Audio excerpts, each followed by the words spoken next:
Hello everyone. तो सबसे पहले ये हमारा एक नया चैनल है, अगर किसी ने इसको सब्सक्राइब नहीं किया तो कर लीजिए। इसमें हम स्कूल लेवल से क्वेश्चंस उठाते हैं जो कॉम्पिटिटिव के लिए भी इंपॉर्टेंट है, और स्कूल लेवल पे जो थोड़े टफ लेवल के एग्जाम्स होते हैं जैसे ओलंपियाड वगैरह उसके लिए भी ये इंपॉर्टेंट है। इस कॉन्सेप्ट का नाम है सम कांस्टेंट कॉन्सेप्ट। मतलब जब दो एलिमेंट्स का सम कांस्टेंट हो, कैसे हम थोड़ा सा फास्ट सोच सकते हैं, क्योंकि जो मैंने आपके सामने क्वेश्चन लिया है ये बुक्स में या वेबसाइट्स पे बहुत ही लंबे मेथड से दिया हुआ है, और ऐसा मिलता जुलता एक कॉम्पिटिटिव एग्जाम में क्वेश्चन आता है टेक्स्ट वाला, उसका मैं उसको भी मैंने सम कांस्टेंट कॉन्सेप्ट से बनाया है। उसका मैं लिंक इसी वीडियो के डिस्क्रिप्शन में डाल दूंगा, वो भी आप क्लिक करके देख लीजिए। और ये क्वेश्चन तो आपके दो क्वेश्चन हो जाएंगे सम कांस्टेंट कॉन्सेप्ट, कि सम दो एलिमेंट्स का कांस्टेंट हो तो फिर हम चीजों को कैसे देखते हैं। उसको पहले हम समझ लेते हैं कि सम कांस्टेंट कॉन्सेप्ट क्या है, फिर हम इस क्वेश्चन को करेंगे। ठीक है, जैसे अगर मैं आपसे कहूं, ध्यान से सुनना, कि x और y दो एलिमेंट है, उनका सम है 40। ठीक है, तो सपोज x की वैल्यू भी मैंने बता दी कि x 30 है और y 10 है।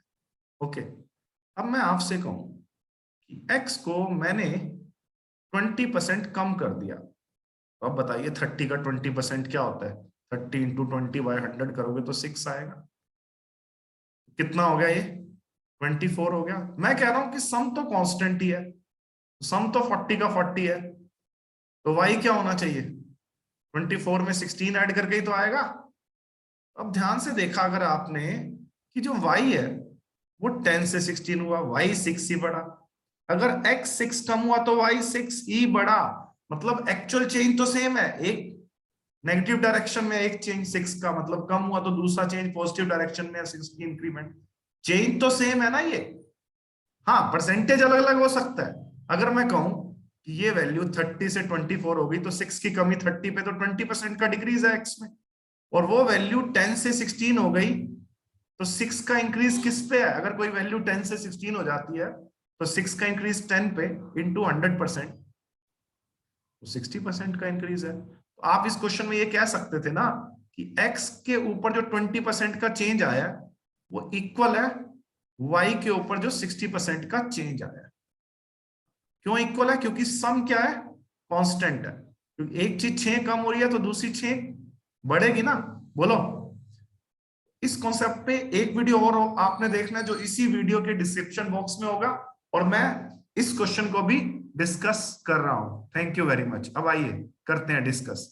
The perimeter of a rectangle is 480 centimetre. आपको मालूम है जो एक रेक्टेंगल होती है, ये रेक्टेंगल मैंने आपके सामने बना दी, ठीक है, उसकी एक लेंथ होती है, आपको ये भी मालूम है, एक ब्रेड्थ होती है, ये भी मालूम है। तो पेरीमीटर होता है सम ऑफ एक्सटर्नल बाउंड्रीज, तो दो बार लेंथ है दो बार ब्रेड्थ है, तो twice of L plus B perimeter होता है। और वो पेरीमीटर क्या दिया हुआ है आपको? 480 सेंटीमीटर। तो एल प्लस बी कितना हो जाएगा फिर? 240 सेंटीमीटर। तो इस क्वेश्चन में मुझे ये तो पता लग गया कि लेंथ प्लस ब्रेड्थ 240 सेंटीमीटर है।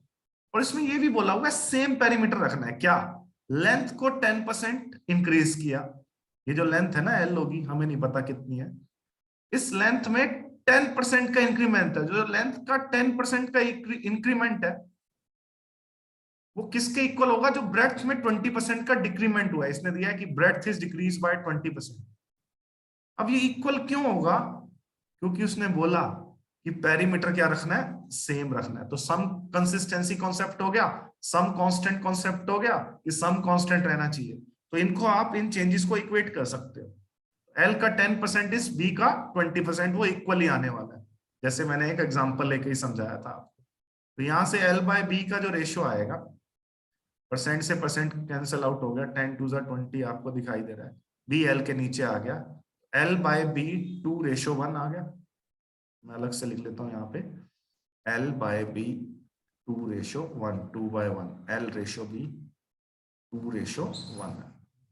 अब लेंथ और ब्रेड्थ का रेशियो 2:1 है, और अभी अभी लेंथ और ब्रेड्थ का सम भी तो पता है हमें 240 है।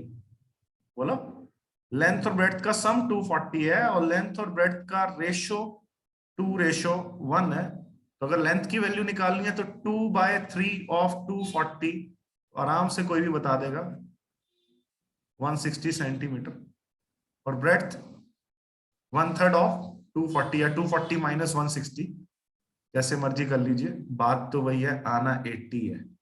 ये हम कॉम्पिटिटिव में करते हैं, और स्कूल लेवल पे हमें जब रेशियो पता लग जाता था स्कूल लेवल पे, तो लेंथ को 2x कहते थे और ब्रेड्थ को 1x या x कहते थे। 2x plus x 3x is 240। x की वैल्यू आ जाती थी 80, बात वही है, x की वैल्यू 80 आने का मतलब ब्रेड्थ 80 आ गई और 2x लेंथ की वैल्यू 160 आ गई। आप ऐसे भी सोच सकते हैं स्कूल पॉइंट ऑफ व्यू से। ये कॉन्सेप्ट बड़ा इंपॉर्टेंट है, बहुत सारे बच्चे इसको बहुत लंबे मेथड से करते हैं। तो ये क्वेश्चन एक आपने कर लिया, और एक आप किसी वीडियो के डिस्क्रिप्शन में जो वीडियो लिंक डाल रहा हूँ, टेक्स्ट वाला क्वेश्चन है, वो भी आप देख लेना, वो भी बहुत सारे कॉम्पिटिटिव एग्जाम में आया हुआ है, और ये क्वेश्चन आपका ओलंपियाड के लिए बहुत इंपॉर्टेंट है। Thank you very much, have a nice time. आपको ये कॉन्सेप्ट अच्छा लगा होगा। बाय।